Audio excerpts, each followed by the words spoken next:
have to have a lot of passion for what you're doing. This rings true because it's so hard that if you don't, any rational person would give up.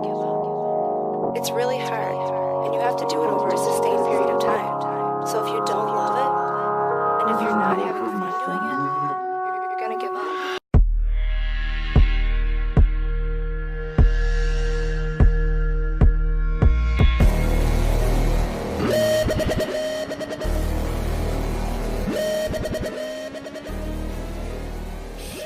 Welcome to another episode of Jonsuntitledpod podcast, a partner of MoshPitNation.com.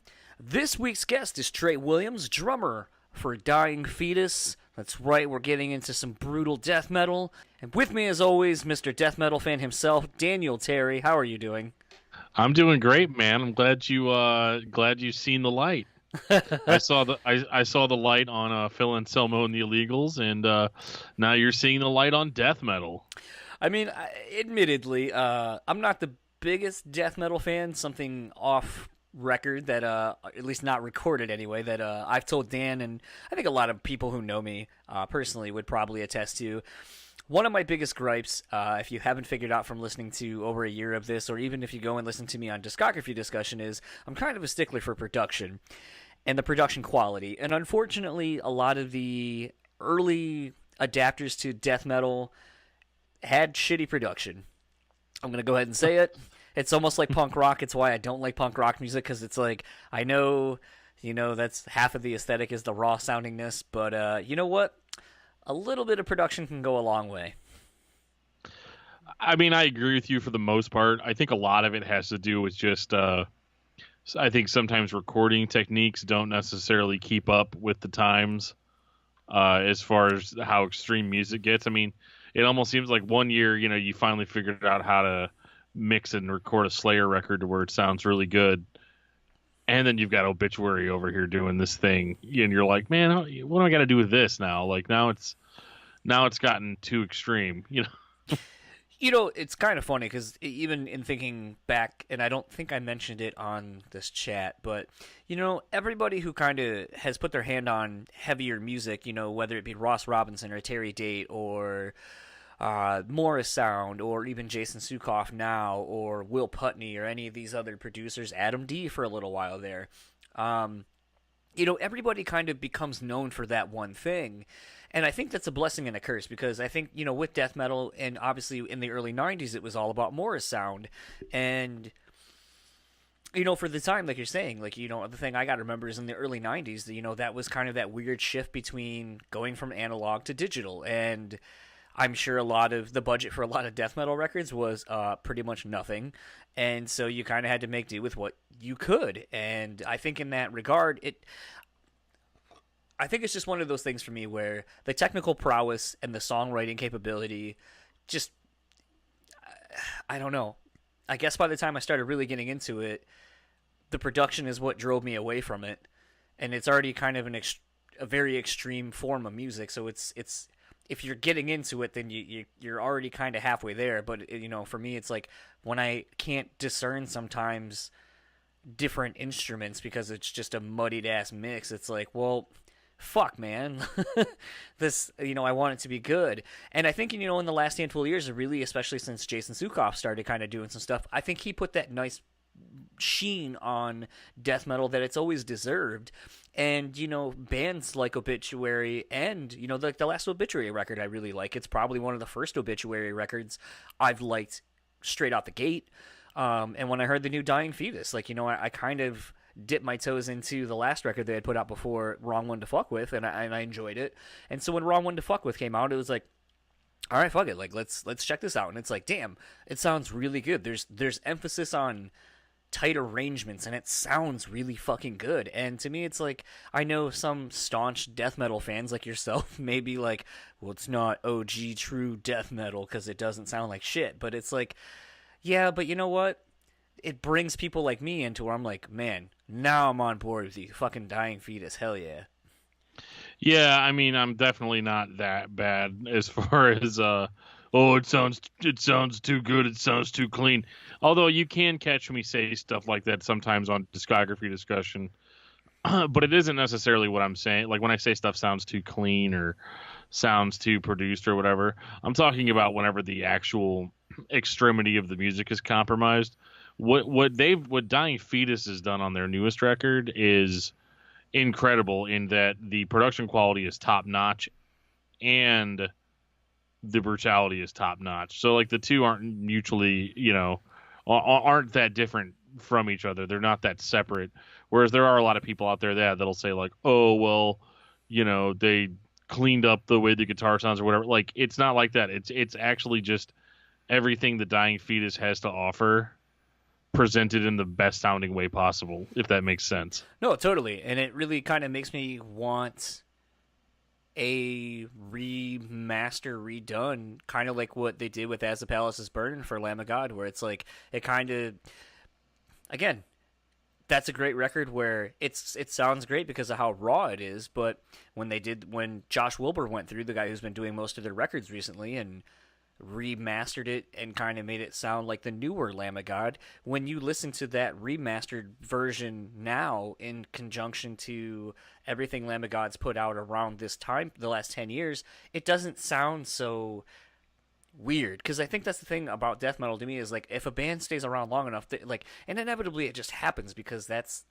the evolution of a band who starts succeeding. Is you start off with a little bit of money because you're unproven, and then as you keep going, more money gets dumped into you because the ROI is coming through, and for those who don't know, that's return on investment. But it's just one of those things to me that I think now is to me one of the better times for death metal, because, or even black metal and shit like that, where it's like you can start hearing everything, because there's nothing more upsetting than when you get a record and it sounds muddled and shit's not mixed well, and then you maybe go see one of these bands live and you're like, well, what the fuck, you sound so much better than you do on record.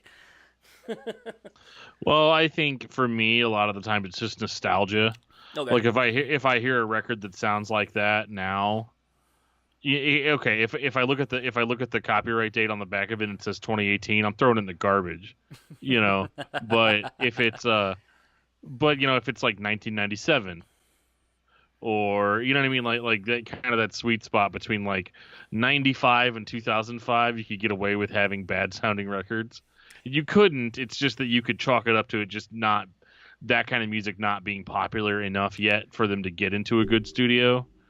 Like, it all makes total sense, but like now we live in an age where, I could go to, a buddy of mine's house and record great sounding records anyway, like where you can hear every instrument. Yeah, sure, it's not going to sound as good as the big leagues, but we're at that point now where there's almost not an excuse to have that bad a production quality unless you're doing it on purpose. Yeah. Yeah, no, and interestingly enough, and it is tied to this conversation, I did the chat with Greg from Audiotopsy literally probably an hour. Minutes apart? Yeah, about an hour apart. And so that is now making Blabbermouth and PRP, so thank you for the love for sharing my chat with Greg. The comments, pretty interesting. Oh, the comments are great. I still got to say, because someone on YouTube who has been messaging me back and forth on the YouTube of the episode was just kind of going on, about how, and I think it's the common sentiment between a lot of Mudvayne fans, is that it's like, what the fuck are you guys waiting for? They just don't wanna, John.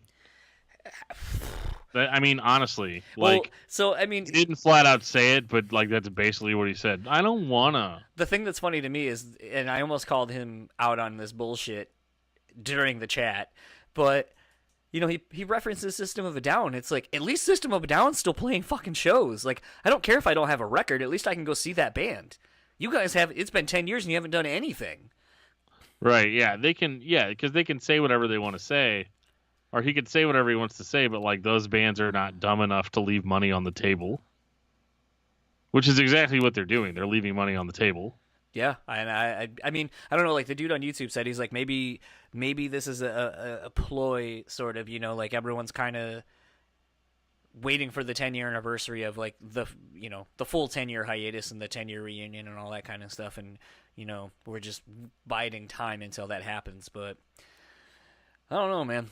It doesn't seem like It seems like it's a pretty segregated unit at this point. I don't even think you can call it a unit, a segregated band, because, I mean, you got Chad doing his thing in Hell Yeah, Matt and Greg doing Audiotopsy, and... Is Hell Yeah doing a thing anymore? Well, at Louder Than Life, they're doing... The spot that Hell Yeah was supposed to be playing, they are doing a Vinnie Paul tribute with some of the dudes from a lot of bands. And on top of that, I guess, from what I've read after Vinnie Paul's passing... he finished all his drum tracks for the next record, so there's at least one more Hell Yeah record in the can. Interesting. So beyond that, I don't know. I mean, I don't actually care, but yeah. I mean, like, I was just curious about the Mudvayne thing. Yeah, like I don't know, man. I would like to hear in 2018.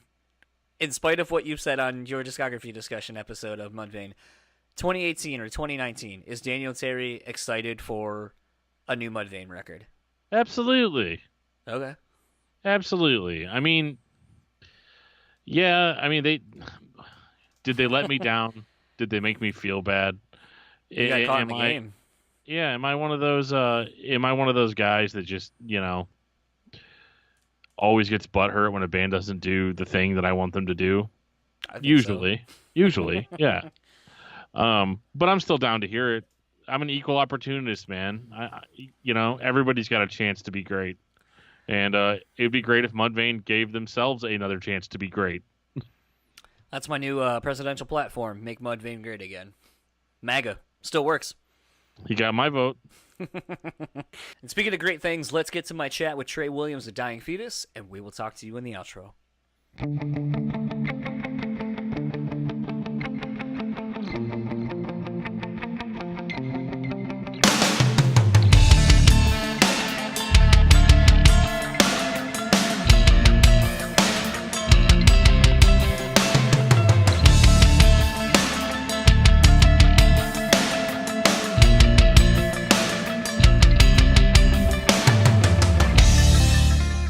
So I have the pleasure of talking to Trey Williams, drummer of Dying Fetus, who are getting ready to embark on the Contamination Tour. How are you doing this early evening? I'm doing okay. I hope you're doing good too. Thanks for having me on your show. Yeah, not a problem. Definitely got to say, your last album, Wrong One to Fuck With, really kind of caught me by surprise. I admittedly am not super big on death metal. One of my biggest gripes has always been the lack of production, which I think is almost like a badge of honor most death metal bands kind of get into. But I gotta say, the last couple of records the band has put out, most noticeably with Wrong One to Fuck With, it just sounds so fucking crushing, and it's just some really great songwriting to boot on top of that. So congratulations on writing arguably one of my favorite records of last year. Well, really, that's cool. Thanks for such high praise on the album. We worked really hard on it, and we're stoked that you like it. Our fans have seemed to have been enjoying it too, and it's great to hear that we won somebody over. So that's great. I like it.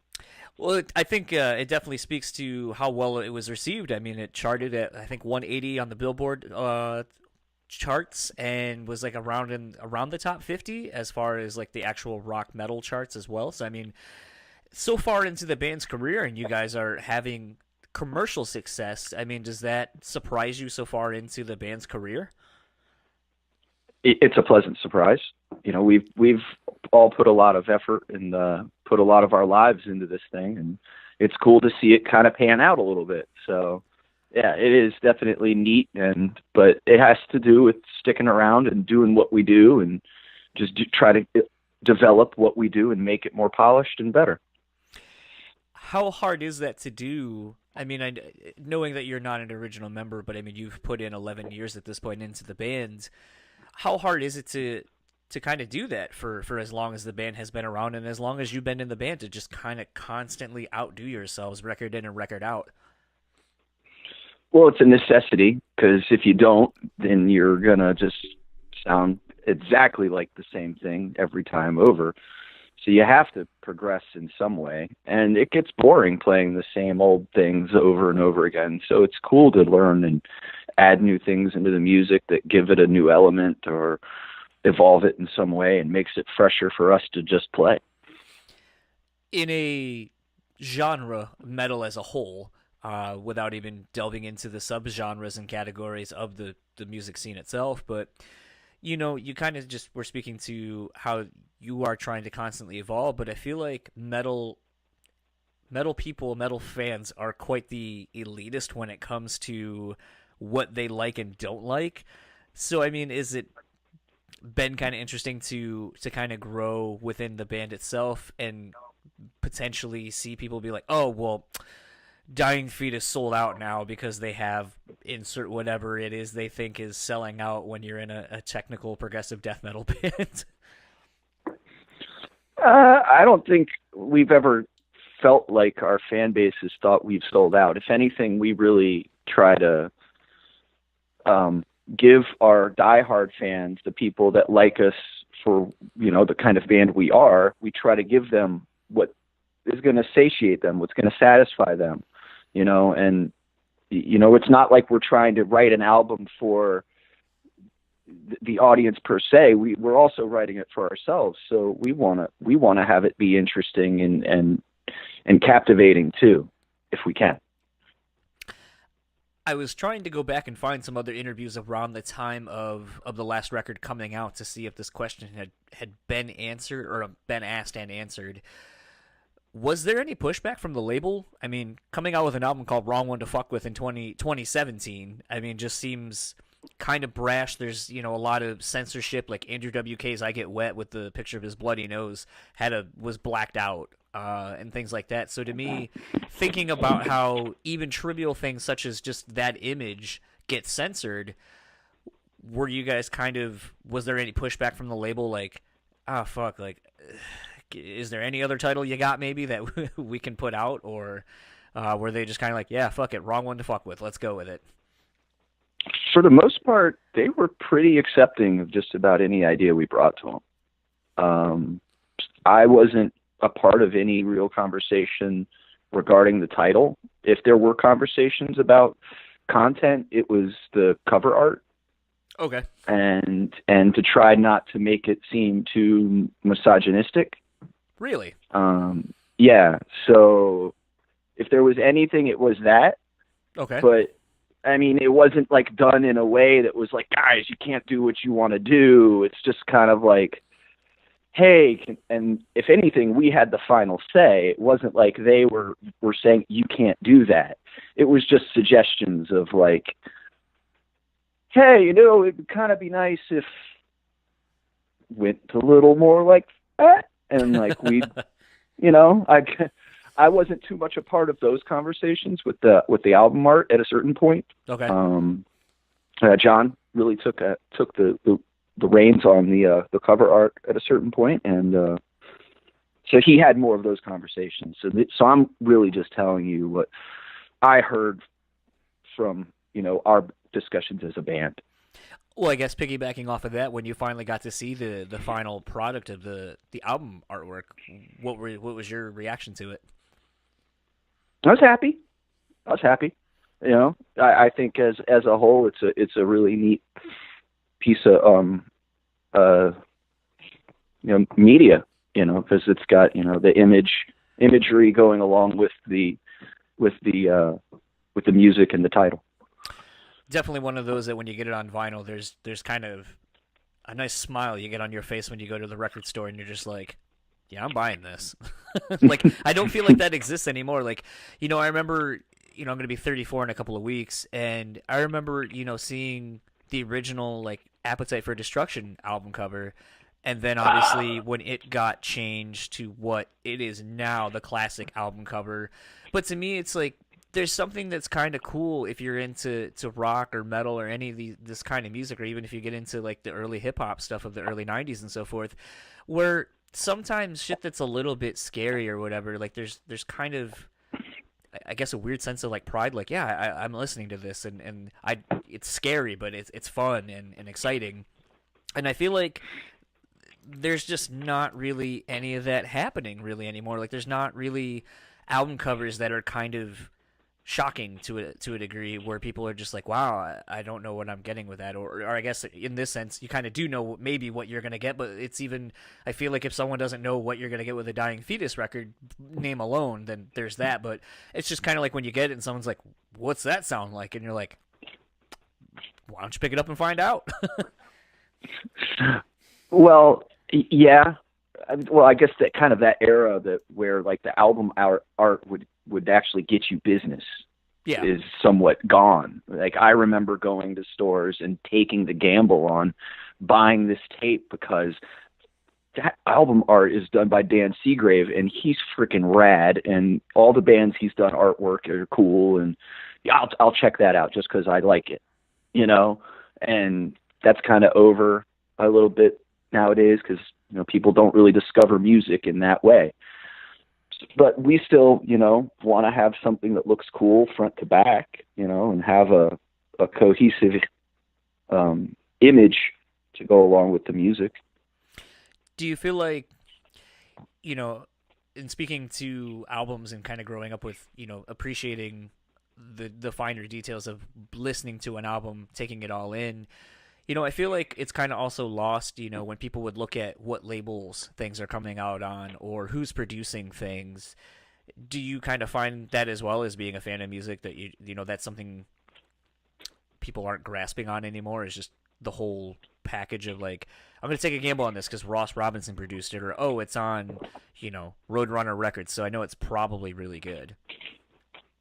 No, I think that stuff still has some pull, you know, because when you hear about, you know, that producer working with this new band and you hear about it on whatever media source you hear about a year before the album comes out, it gets you a little excited. You know, you're like, oh, cool, that guy's working with this guy. That's cool. So I know what I can expect, that this album's going to be in this kind of way. So I guess, you know, it can kind of help still having those kinds of relationships. What's a producer that maybe most people wouldn't assume you guys would want to work with, that maybe would be someone that's kind of like a bucket list producer for you guys that you haven't worked with yet? Wow. I've never actually put much thought into it. Just me personally, Peter from Hypocrisy. Okay. Just that would just be cool for me. And then, you know, take a time machine and go back to Morris Sound, right? Oh, yeah. At the heyday, you know, and get an album done there, you know, go and watch, you know, all those other great bands record, you know. It was interesting. I was listening to a fellow friend's podcast, the Talk To Me podcast, and he had Glenn Benton on, and he was talking about how they had just recorded their newest record, Deicide, that is, with Jason Suecof. And how Jason Suecof kind of has now sort of become the new Morris Sound for kind of extreme metal bands. And I never really thought of that until that conversation that those two had. And it is kind of interesting how one producer kind of can put his own stamp on that. I mean, like you just said, with Morris Sound, you know, doing a lot of the records of the late 80s, early 90s and so forth. And now I feel like Jason's kind of picking up right from where that kind of had left off. Yeah, for sure. I mean, the guys, I think, what's his studio, Audio Hammer? Yeah, I think that's what it's called. Yeah. You know, they're pretty prolific. I mean, there's not too many albums that can come out on Metal Blade that aren't produced through that studio. So that's, you know, a testament to the work that guy does. And he does great work. You know, it's the proof's in the pudding. You can hear it. Definitely. You know, I kind of wanted to speak a little bit about the band's legacy, and what's interesting to me, and you know, and it's kind of hard not to put the 2018 revisionist history kind of on things, but you know, with a band like Dying Fetus, like in name, and I know a lot of band names get done somewhat hastily. Like, I mean, there's the whole dying bands from like the metalcore scene of the 2000s. You know, your As Lay Dyings, It Dies Today, so on and so forth. And you know, I've read throughout the years of being a casual fan of Dying Fetus that, you know, it was a band name that just kind of came when everyone was young. and didn't think much of it. But looking back, like, are even you surprised at being in the band that the band has had a career that's sustained as long as it has with having a name, kind of as polarizing as it is? Yeah, it's cool to be where I am. I mean, they were the biggest metal band in my area when I was learning how to play, so it's cool to be a part of it now. And then the name in general, I think is an asset more than it is a hindrance. Okay. But there are times when, it's not necessarily hurt us, but it's taken opportunities and just made them not happen. But at the same time, when I say that it's, it's helped us more because it is such a noticeable name.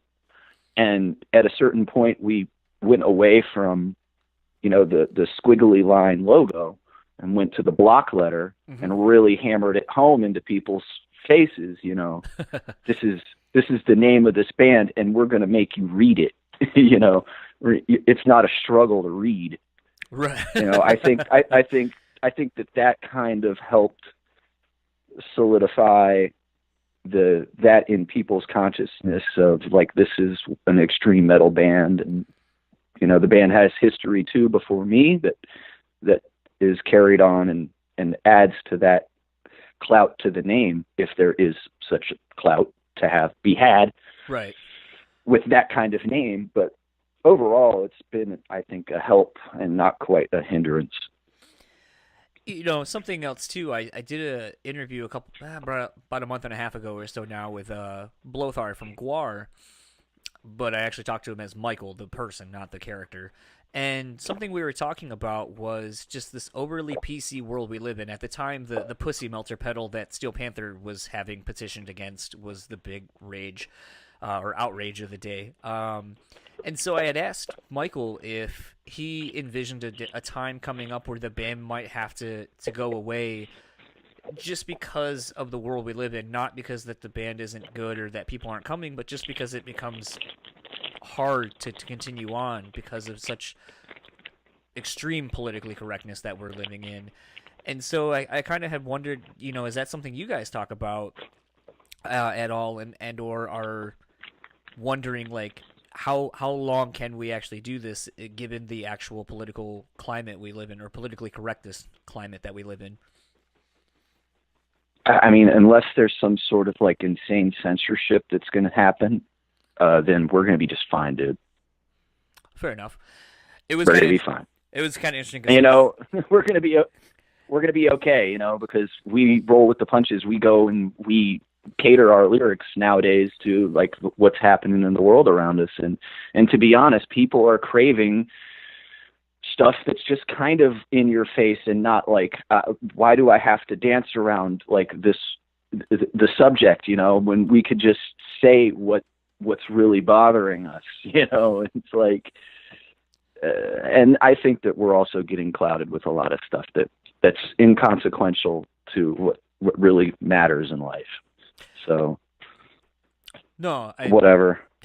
Yeah. It was kind of funny though, because when talking with him, I was surprised to hear, because I figured that would be more or less the same sentiment, because Gwar kind of always has been a band that sort of pokes fun at what's happening currently in our political climate and so forth. And so to hear Michael kind of be like, yeah, I think there's going to be a day where we have to kind of call it quits because of something sort of, because of that. It kind of has made me reevaluate, I guess, the rest of the musical scene in the extreme metal side of things, because, I mean, if they're a band who's been doing their thing and are kind of do it in the way that they've done it for so long, unapologetically, it's like if you're in this band and even you're saying that, like, yeah, I think we might have to kind of change some things, or we might be, think outside sources are probably going to affect us. It's like, wow, I never really thought I would hear him say that. So it just kind of made me reevaluate everything, in the extreme metal that I listen to. And like you said, the interesting thing to me is I think a lot of people would assume, a band of your ilk are probably going to have more murder and death and gory lyrics, but it's kind of interesting. And I think a lot of people would be surprised to kind of see the more political things that you guys are tackling lyrically to go against your music? The gore and all that, like, that's something that was the lyrical content early on in the band. That was the young band, younger version of this band. And as you get older, you realize you just don't want to sing about decomposing bodies. And, there's nothing wrong. There's a place for that. I've definitely, just came back from a tour in Europe, and at some of the festivals, there are bands that do just fine in the scene, occupying that space, and more power to them. It's just not what we do. And we try to vary it up with political and then social themes, keeps your stuff real, right? As much as you can. It's fun to go exploring, ideas and stuff like that too, and cutting loose with lyrics about things that you could never do in reality. Totally. But I don't really write the lyrics, so like I can't really comment too much on the motivations and how the machinations of creating them. Right. No, I in kind of prepping for this, something I was kind of thinking of and looking at just kind of it's kind of interesting too when you think about extreme music. I guess it's all relative to the person, because someone who listens to, grindcore all the time, like, it's their everyday thing, so it doesn't seem as extreme to someone who doesn't listen to it. So in kind of thinking about perspective on heavier music as a whole, it's been interesting to me to see a band like, a Code Orange or Gojira, who at various points in their careers were underground bands and considered extreme for what they do. But those bands have kind of gotten a lot of mainstream, quote unquote, mainstream success. And, I kind of was wondering, with you being in one of the bands that's kind of been at the forefront of the scene for so long, are you kind of surprised by some of this attention that some of these bands get? And does it end up shining a light back onto you guys? I think it's awesome. The more that the American general public can appreciate heavy music, I think it's better for all of us in the heavy music scene. But I think it will get weird when it starts to become too marketed to the metal audience. When I think that one reason why at least us in the underground and like the death metal underground per se, we do well here is because this is a place for people that don't like normal music. They like growling vocals and distorted guitars and blast beats, and like there has to be some place for them. And I'm not saying what bands that are getting big are doing is diluting it, but they basically take a diluted version of the extreme world and make it more palatable for everybody else. So I love it that these elements are being brought to the general public, and hopefully it's done in a way that makes them feel better about it. Then we could have an audience that's more like the European audience, where we could have the metal festivals, the outdoor festivals, and it would work, right, year after year, as opposed to, we can have Ozfest or something that amounts to that format for X amount of years, and then we have to have the next one, I kind of am rambling on to like a bunch of different subjects here, so I'm just going to stop now. Sorry about that. No, that's fine. I don't know. I like it when the stuff gets out there a little bit more and more people can enjoy it. Yeah. Speaking kind of, to the effect of, kind of some of the, having, the band's legacy and kind of still maintaining, recent success with your newer album, you got this upcoming tour, the Contamination Tour with Incantation, another OG death metal band, but you also have a band like Gatecreeper, who's been making their name for themselves the last, I've really they kind of came on my radar about a year ago. Like a lot of people were like, this band, like they open, they're usually the first of four, in this case, I think they're the second of four on the package. So, I mean, they're still a relatively up and coming band, but a lot of people are starting to take notice of them in the scene, which has got me excited about this tour because it's like you got a band like you guys who are, still putting out, arguably some of the best music of your careers currently. You got Incantation, who's, another OG band that are going to bring out a lot of longtime fans of the death metal scene, but you're introducing potentially those older fans to a band like Gatecreeper, and vice versa. Like some of their fans maybe haven't seen or heard of, you guys live, and maybe I think it's just a great cross-promotional vehicle for death metal fans new and old. And I just kind of was wondering, how important is it to you to maintain a tour like this where you're honoring legacy bands while still bringing up and coming bands out with you? Well, you got to give the kids a place to play, man. You got to make some room on the stage for the young bucks. They're coming up no matter what. They're gonna come up. They're gonna do their thing, and it's better to have them along with us for our ride, and maybe we can help them out, introduce them to new fans, introduce our fans to them, their young fans to our old butts. And I think it's great that that there's still a passion with young people to play extreme music, and what they're doing is like. It's more of a retro sound, It kind of reminds me of that, second generation of death metal, kind of coming through. And I think it's really cool what these younger bands that we have on the package are doing. And Incantation, they're great. Onward to Golgotha is one of my very favorite album of mine. So, I definitely appreciate having them on the package too. They've been doing it a long time too. And it's good to see them come and take the direct support role for us. And, hopefully all these shows are great. So far, from what I heard, everything should be great. Something you guys are doing for this tour, and I can't honestly think as a vinyl collector or as a person who goes to a lot of shows, I don't think I've ever really seen a band or many bands do a split for a tour. Like, there's sometimes like the 7 Inches bands will do just, with somebody else, but doing a tour split, I don't think I've ever really seen that. So where did that idea come from? I believe that came from Relapse. Okay. I'm not exactly sure who came up with that idea, but I mean, it makes sense. No, it totally does. All the bands are on Relapse. I remember in the past, I think this is really something that is a holdover from when the tour happened originally, is I remember I would get in like Hit Magazine or SOD magazine, that there would be like a little compilation CD, and a bunch of the times it was the Contamination tour.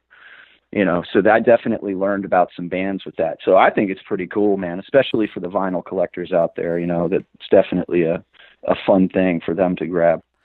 Yeah, I think one of the last times I remember something like that happening, it was for me going to see Deftones. It was supposed to be Deftones Poison the Well were touring, but outside the show, like people were handing out these promotional CDs that had, artwork by Derek Hess on them. It just seems like such an easy idea to be like, oh, here's like this extra thing to get you excited about either the show, like a memento of the show you just saw, or get you excited about a show that's upcoming. Hopefully there will be some at the show I'm coming to, so I can actually pick one up.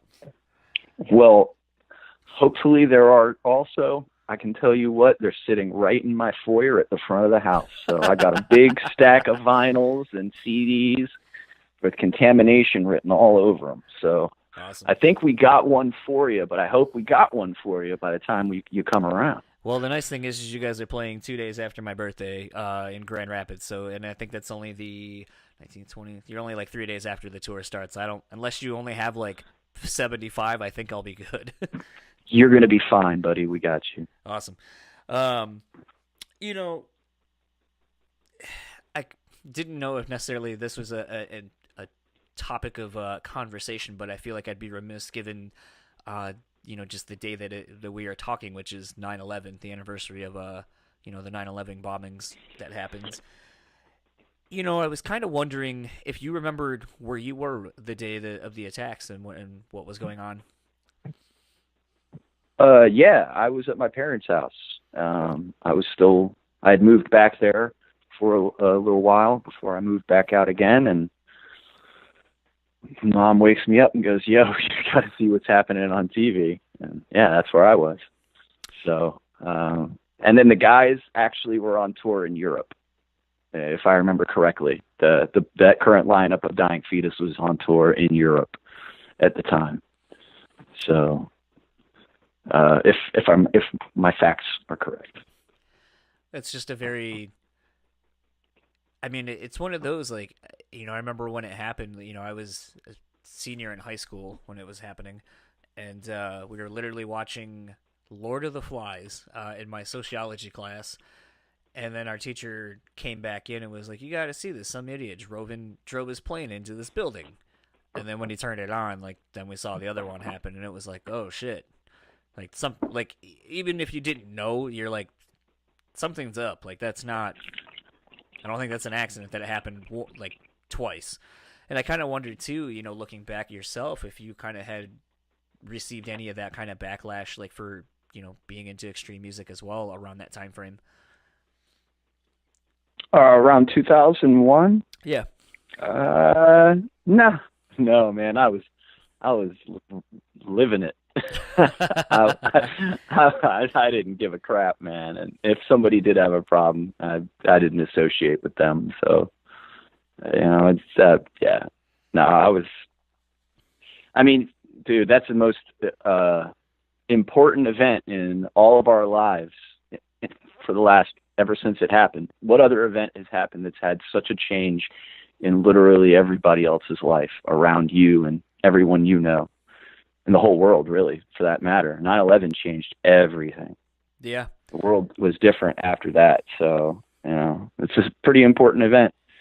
And it's I've just been kind of thinking about how I was like, man, there's been a lot of shit that's gone on in my lifetime where I feel like it's I remember where I was when blank happened, or 9/11, or, some of these other things that, I don't know. It's kind of weird when you think of national tragedies like that, of how you can just place yourself back immediately where you were. Although I can do the same thing with music. I can tell you where I was when I heard, a certain record for the first time. But I don't know. It's just weird as you get older when you think about these kind of things. Absolutely. Especially when it's something that's shared by so many people. So you can go and you can say, where were you when? Hey, our parents did that with Kennedy. Yeah, that's a good point. And we have different everybody's got different milestones in your life. That's just got to getting older. Please make that stop.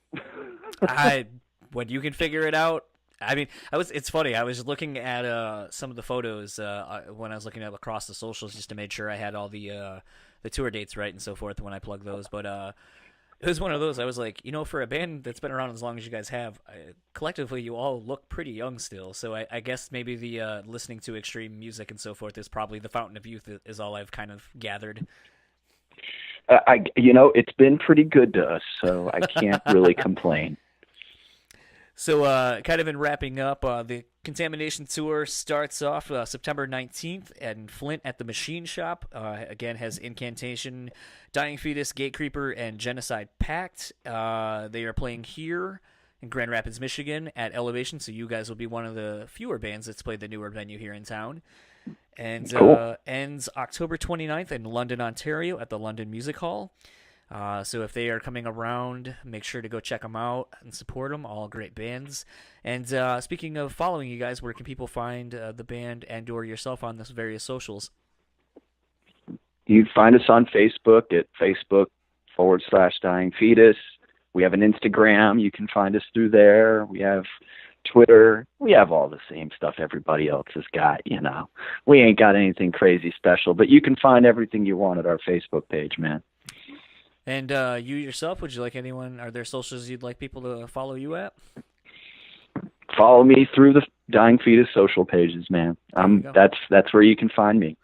And then last question, I always like to end these episodes out with a song. It doesn't necessarily have to be one of your own, but maybe what you're jamming lately, and maybe a little backstory as to why you've been jamming it. Howl at the Moon by Fantagram, because I like the girl's voice, and it's nice. All right. Well, again, Trey, thank you so much for taking the time to talk to me this evening, and looking forward to catching your set in a couple of weeks here in Grand Rapids. Thank you so much for your time, and hope you have a great day, man. Yeah, you as well. All right. Ugh, there it is. And there it was. My chat with Trey Williams, the Dying Fetus. Oh, yeah. And, Dan, sadly you couldn't be there again, but you got to listen to this conversation. What did you think of that? Yeah, I mean, it was a good conversation. Would have been a lot better if I had been on it. No, I'm kidding. Yeah, it was really good. And, he had a lot of really cool stuff to say. I mean, like a lot of stuff that I personally identified with, like, basically a lot of the bands out there, and he backpedaled on this a little bit, but a lot of the bands out there, play like a lesser style of extreme music, and it seems like those are the bands that get more popular. And I like what he said, though. He's like, people that like death metal, they like growled vocals. They like blast beats, like that's the demographic. And it always just seems like, nobody's willing to just accept the super extreme bands right out of the gate.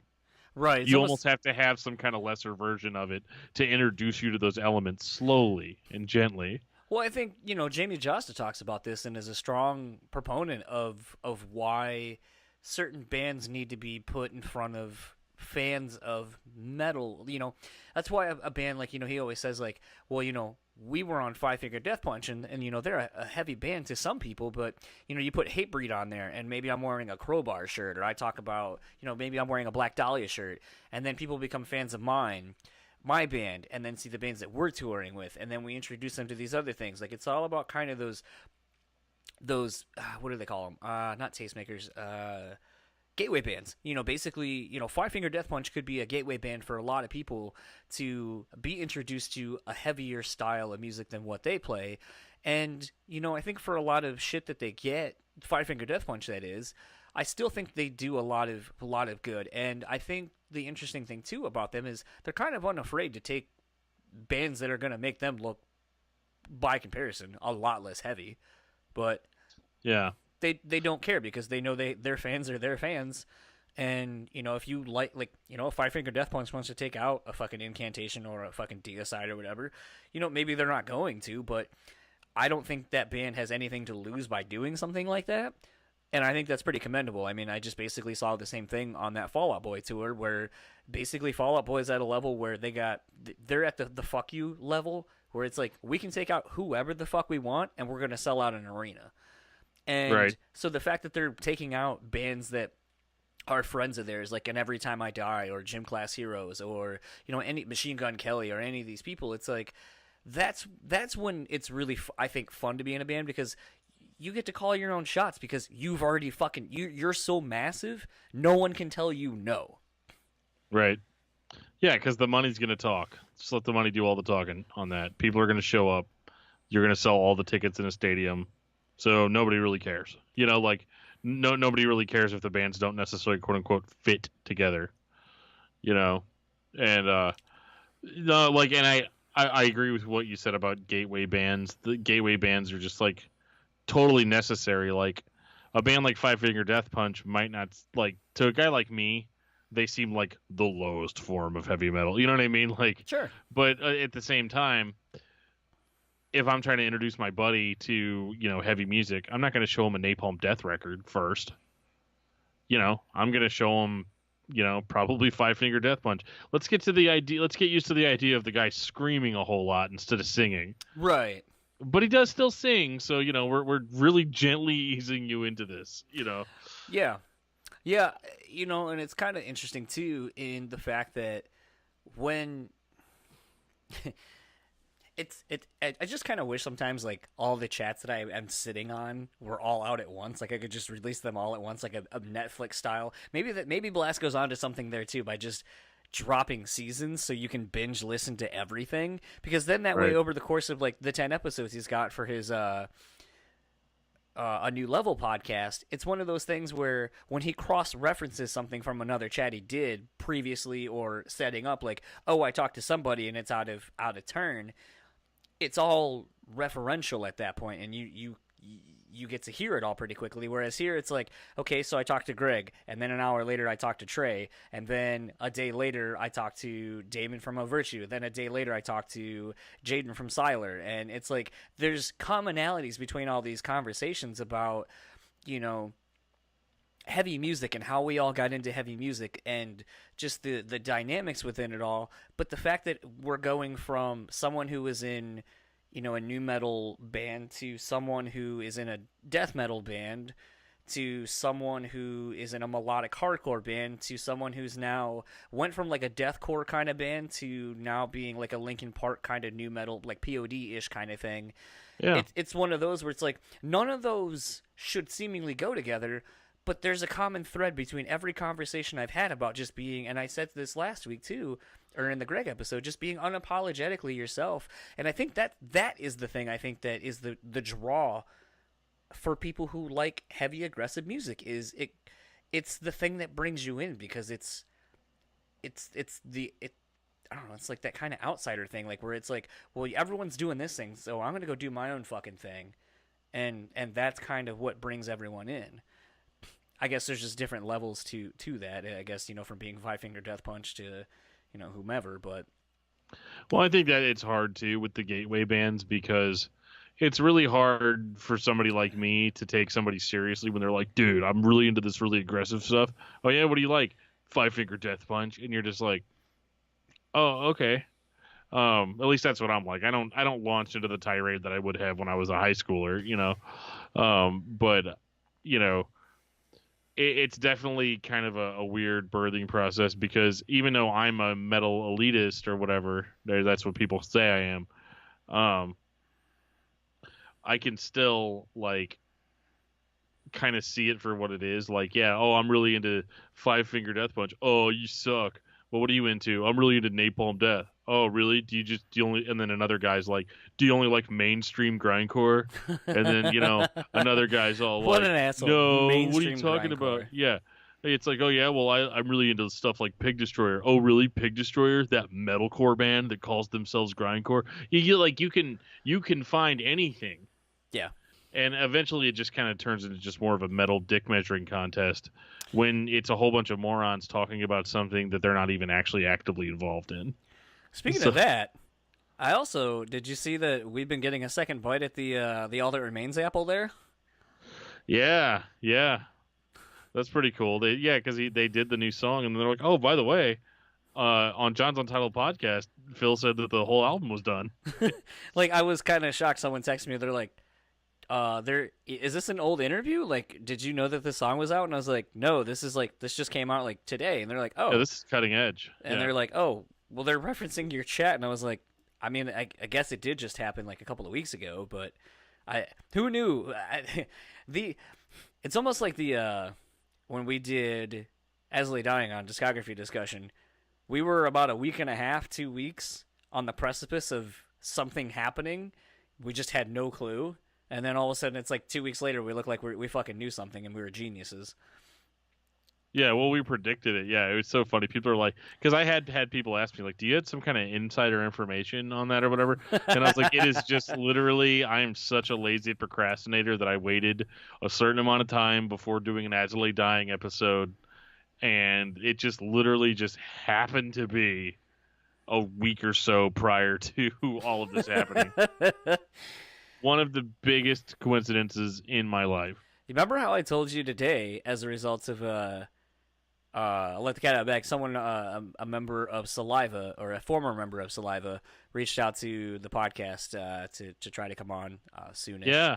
And so the irony is that on the Patreon episode of our Active Radio Rock episode we both picked a Saliva song, and neither Dan nor I actively talk about Saliva a whole lot, other than that one episode and those two instances. Yeah. But I made the comment to Dan, my life is full of weird occurrences like that, where I haven't talked about Saliva before that conversation we had, and I haven't talked about him since. But that only happened maybe a month ago. And then here's someone going like, "Oh, I used to be in Saliva, and I'd like to be on your podcast." And it's like, holy shit. And then the As Lay Dying thing, it's like, hey, Dan's like, "Oh, pick a band." I'm like, fuck it, let's do As Lay Dying. Like, out of the blue. Like, I probably said 4 other bands before I landed on that one. Yeah, and I was just like, okay. Yeah. Like, it didn't really have any, there wasn't any issue. And then we talked about it. Then a week later, that happened. And then, I talked with Phil. I asked him about, is there any new music? Like, it just felt like it's songwriting time for a new record. And then he's like, oh, it's done. And then here we are. Here we are a week and a half, 2 weeks later, and here's the new song already. Like, it's like, well, fuck, man. Like, my life is full of a lot of occurrences like that, where it's just like, I seemingly am just like, right. Something happens, and then like a couple very soon afterward, it's like this strange occurrence that's tied to this thing that I was just talking about happens. But yeah, I was pleasantly surprised to see again Blabbermouth and PRP and a few others re-share the chat I did with Phil, and and then the Greg episode today. It's been a pretty good week for the podcast. Yeah, it's been good, and now I know who I need to take to the casino with me anytime I go. You gotta, don't tell me you're gonna go to a casino. Maybe I'll have premonitions of winning money randomly. Right, yeah, that might be kind of weird. And then, we'll be there to be hours, and I'll just be like, dude, come on, just keep playing, keep playing. I put my mortgage up. Just keep playing. Yeah, just keep playing. It's fine. You're playing with house money, literally. It's all gonna come out in the end, yeah. But, yeah, it's just been a really great week for the podcast. Been really excited for, seemingly since Dan's been coming on, I feel like, we've just been kind of hitting a nice stride of consistently good material, good content. Actually, when I uploaded the Greg episode, I uploaded the wrong version of it and just put the actual conversation with none of the intros, none of the editing, no nothing, just the raw audio, which is how Dan hears the interviews, by the way. And a friend of mine, Alfonso, who was just on Dan's discography discussion on Glassjaw, he texted me. He's like, "Where's Dan?" And I was like, "What?" He's fired. Yeah. Yeah. And then so I went back and listened, and I was like, "Oh fuck!" And then literally went home and uploaded the right episode as it was done. But yeah, no, I just wanted to kind of take a moment and say it's been a. Between, Dan coming on, I've been enjoying doing the podcast a little more. I was suffering a little bit of fatigue and burnout on my end. And Dan's made these a lot of fun, especially when we can do the chats in person and get to do them with the people together. I think those are a lot of fun. I've been hearing a lot of positive feedback. I don't know if you have it, Dan, but... No, everybody just sends me hate mail. It's fine. Oh. It's a deflection. Ah. I'm kidding. No, lots of positive feedback for sure. It's been a lot of fun on my end too, getting to do something a little bit different, than because I was getting to burnout too on my other podcast where it's like listen to a band talk about it, listen to a band talk about it, listen to a band talk about it, So now it's a little bit more interesting in that my experience with certain bands gets to be a bit more interactive. Yeah, I think that's the fun thing about doing this, and I think. I'll tease a little bit because I think it's fun kind of teasing guests that are coming up, and I can at least tease these two because I know for sure they're going to happen. Right. But, we have, like I said, I have Jaden from Siler. That'll be the next episode we post. We have Damon from the band of Virtue. They're a local Lansing band, but I think you're going to be hearing a lot about this band in the next, probably in the next year. And we have Toby Morell from Emory coming on to discuss their new record. Yay! And we have the returning Mr. Porter McKnight from Atreyu to come on and talk about Atreyu and their new record coming out soon. And there's a couple of other guests too that we have that are basically waiting for a few more things to fall into place before they come on and discuss past, present things with the band. But it's been almost, by the time that happens, I think it'll have been a full year since I reached out to get them on the podcast. And louder than life. I got a lot of no, these people aren't doing interview emails. Yeah. Shout out to Allison Chain's publicist for sending it in record time in 2 minutes after I sent the initial email. Also, want that to had point to be a generic form letter. Oh, I don't know. It had my name in there and all that stuff. And I'd also like to shout out Asking Alexandria's publicist for calling me Joe in an email where in the first four words it says, "Hi, my name is John." It's even more confusing when I email people. Hi, I'm Dan with Jonsuntitledpod. Yeah. But at least that's like an actual mistake that somebody could make. I wouldn't be upset if somebody did that, Well, then or was weirded out by. I even looked at the keyboard and I had to think about the QWERTY keyboard system and be like, is the N even near the E? I don't think so. And then I looked, I was like, no, it's not. So you just kind of looked at the J-O, we're like, oh, Joe, I got it. Yeah, Joe. I'm Joe on behalf of John's Untitled Podcast. I could make that happen. Yeah. But no, it's definitely been a lot of fun, and I can't wait to see what kind of coverage you have. I'm sure you're going to be sending me photos pretty much the entire event, so I mean, it's going to be ready for those. Probably. But speaking of socials, though, if you would like to keep up with Dying Fetus, they are getting ready to go out on the Contamination Tour. It'll be them, Incantation, Gatecreeper, and Genocide Pact. And the tour starts September 19th, the day before my birthday, here in Michigan at the Machine Shop in Flint, and ends October 29th in London, Ontario. And if you would like to keep up with Dying Fetus, you can follow them, as you heard Trey say, just Dying Fetus, across all the socials. I doubt anyone has those names. And if you would like to keep up with Daniel Terry, where can they find you? You can find me at Discuss Metal Dan on Twitter. You can find me on Facebook under Daniel Terry. You can find my other podcast, Discography Discussion, at discussmetal.com, or you can even send me an email at discussmetaldan@gmail.com. So, honestly, if you can't figure out how to get a hold of me, it's your fault. That is true. And if you would like to keep up with all things the podcast, you can find us on Facebook, Instagram, and YouTube at Jonsuntitledpod. Really enjoying all the people who have been finding the podcast on YouTube, leaving comments, subscribing. That's a great thing. Daniel will tell you about that in just a second. And if you would like to tweet at us, you can find us on Twitter at JonsuntitledPod and email us at jonsuntitledpod@gmail.com. And real quickly, Dan is going to remind you why rating, reviewing, and subscribing is the thing to do. Well, yeah, we live in a complex world that's unfortunately now has to be run by algorithms because there's too many people, there's too many listeners, but that's good for business as far as we're concerned. But the only way we can really get ahead in getting reviews and getting recommended to other people like yourself that may not already know about this podcast, we really need people to rate, review, and subscribe.